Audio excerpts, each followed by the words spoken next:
lahat. Ako nga po pala si Merpel Birsate ng 9 Calcium. Maggagawa tayo ng reaction video sa Pilipinas.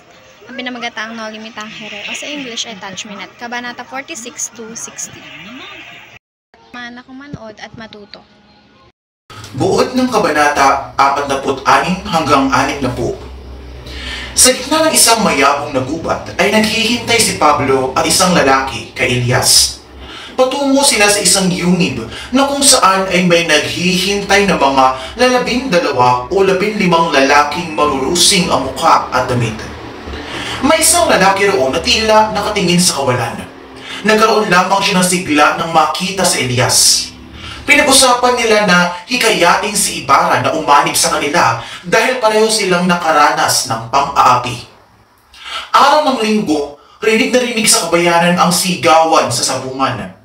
Sina Tarsilo at Bruno ay nakipag-usap kay Lucas para magkaroon sila ng puhunan sa sugal kapalit ang pakikianib sa pag-aalsa sa pamumuno ni Crisostomo Ibarra.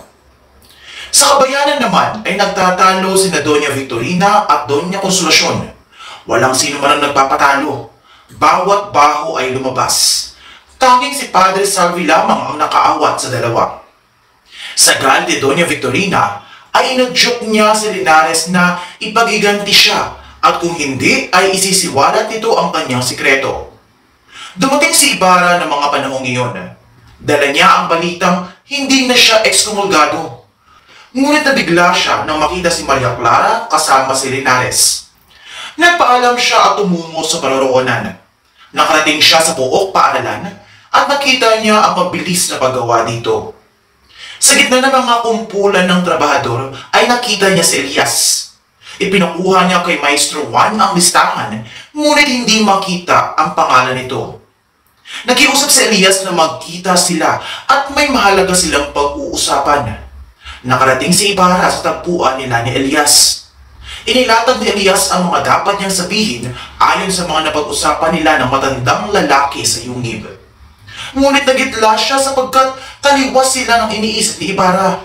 Magkaiba ang kanilang opinyon pagdating sa reforma, sa mabagsik na pamamahala ng pamahalaan, sa malupit na pamamalakad ng mga gwardiya sibil, at sa korupsyon ng simbahan. Magkaiba sila ng pananaw sa pagbabago at pagunlad. Para lalong maliwanagan si Ibarra, ay ikinuwento ni Elias ang kasaysayan ng kanyang buhay. Ngunit tila ganoon pa rin ang pasya ni Ibarra bagamat siya'y nakikisimpatiya sa masaklap na kapalaran nito. Ibinaba si Ibarra at nagbiling dito na kalimutan siya at huwag batiin sakaling magkita muli. Lumisan siya habang si Ibarra ay tinatanaw siyang kinakain ng dilim. Nag-usap sila ni Sinang at doon niya nalaman ang tungkol kay Linares at Maria Clara. Nagpasya silang magkita kinabukasan. Sa kalaliman ng gabi sa gitna ng sementeryo ay nagkumpul-kumpulan ang mga kalalakihang tinipo ni Lucas. Pinag-uusapan nila ang gagawing pananalakay at kung ano ang isisigaw nang dumating si Elias. Nagpatuloy ang usapan hanggang napagdesisyon na nilang tapusin ito dahil maaaring may sumusunod na sibil. Naiwan sina Elias at Lucas na hindi pa rin malinaw ang mukha ng isa't isa. Samantala, si Don Filipo ay nakikipag-usap kay Piloso Potasio na sa mga panahon na iyon ay may sakit. Napag-usapan nila ang pagkakaiba ng mag-aaral noon at ngayon. Ang mga topikong umiiral sa kanilang mga isipan ay ang pamahalaan, mga pagbabago sa nagdaang panahon, ang mga kababaihan at kalalakihan, at ang umiiral sa tahanan.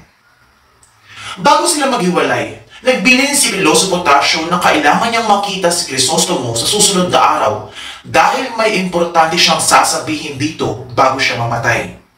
Ibinalita ni Padre Salvi sa Teniente ang sabwatan at pag-aalsang mangyayari na ikinumpisal ng isang babae. Si Elias naman ay binalaan si Crisostomo Ibarra tungkol dito, ngunit hindi ito naniwala sapagkat hindi ito totoo. Sa ganoon ring pagkakataon, nagimbal si Elias nang malamang ang ninuno ni Ibarra ang dahilan ng pasakit na mayroon siya ngayon. Nagsimula ang hapunan sa bahay ni Kapitan Tiago, kasama sina Padre Salvi, Maria Clara, Linares at Sinang. Sa pamumuno ng praile sa panalangin ay pagputol-putol ngunit hindi halata sapagkat ang bawat isa ay may iniisip. Sa pagdating ni Ibarra, tila tulala, Napansin siya ni Tia Isabel, ngunit lahat ay nahintakutan ng marinig ang putukan. Umuwi siya at inimbaki ang gamit at lahat na pwedeng magamit laban sa kanya. Natigil lamang ito nang may dumating na Guardia Sibil para imbitahan siya sa tanggapan. Bumalik si Elias sa bahay ni Crisostomo. Nakita niya ang mga naudlot na paghihimpake ng mga gamit at inihagis niya ito sa bintana nang makitang may mga Guardia Sibil na paparating. Sinunog niya ang salidaklatan at umalis. Walang anumang nakuha ang mga sibil. Kinaumagahan, may nakitang nakalambitin sa isang puno. Lahat ay may kani-kaniyang haka-haka. Tanging ang magsasakang nagmamasid ang nakapansin sa buto ng katutubong damo na makikita sa kasuotan na nakita rin niya sa manggas ng sakristan mayor. Sa tanggapan ng tenyente nagsimula ang pag-iimbestiga. Si Bruno ay namatay kinagabihan. Si Tarsilo ay namatay sa paraan ng pagtitimba. Dumaan ang kariton at bumaba ang lahat ng sinakdal.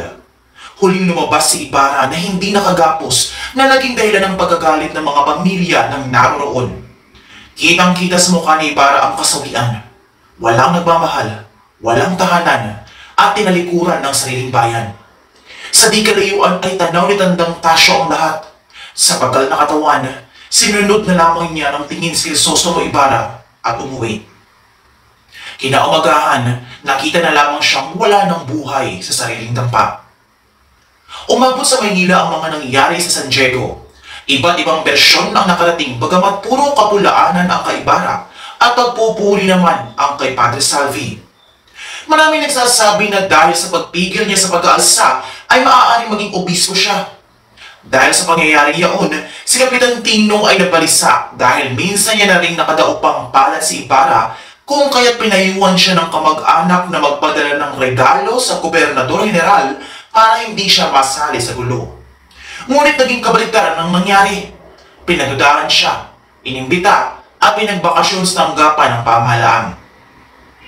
Dumating naman ang mga de Espadanya sa bahay ni Tiago kasama si Linares. Sinabi doon ni Victorina na narapat lamang na maparusahan si Ibarra sa ginawa. Hinarap ni Maria Clara ang mga bisita. Napag-usapan ang kasal ni Maria at Linares. Payag na si Tiago na ikasal si Maria kay Linares dahil tagapayo ito ng Kapitan General. Kinabukasan, napuno ng bisita ang bulwagan ni Kapitan Tiago. Andun ang mga inchik, mga pare sila Salvi at Sibila. Naging usap-usapan ang pagpapakasal ni Maria kay Linares. Sabi ng ilan ay ginagawa lamang daw ito ni Maria dahil papaslangin na si Ibarra. Nagtungo si Maria sa azotea. Nakita niya sa isang lumang bangka sina Elias at Ibarra na tatakas. Sandaling nag-usap ang dalawa at sinabi ng Maria na si Ibarra pa rin ang mahal nito. Umalis na rin ang dalawa pagkatapos makipag-usap kay Maria. Kung kasama natin 46 to 64 ay ang pagiging makatarungan. Dahil pinakita sa video na walang katarungan ang ginawa kina Sisa at sa kanyang mga anak. Bukod ba rito, pinakita din sa video na mas lalo naghirap si Ibarra nung nagsimula siyang lumaban sa lipunan o sa pamahalaan.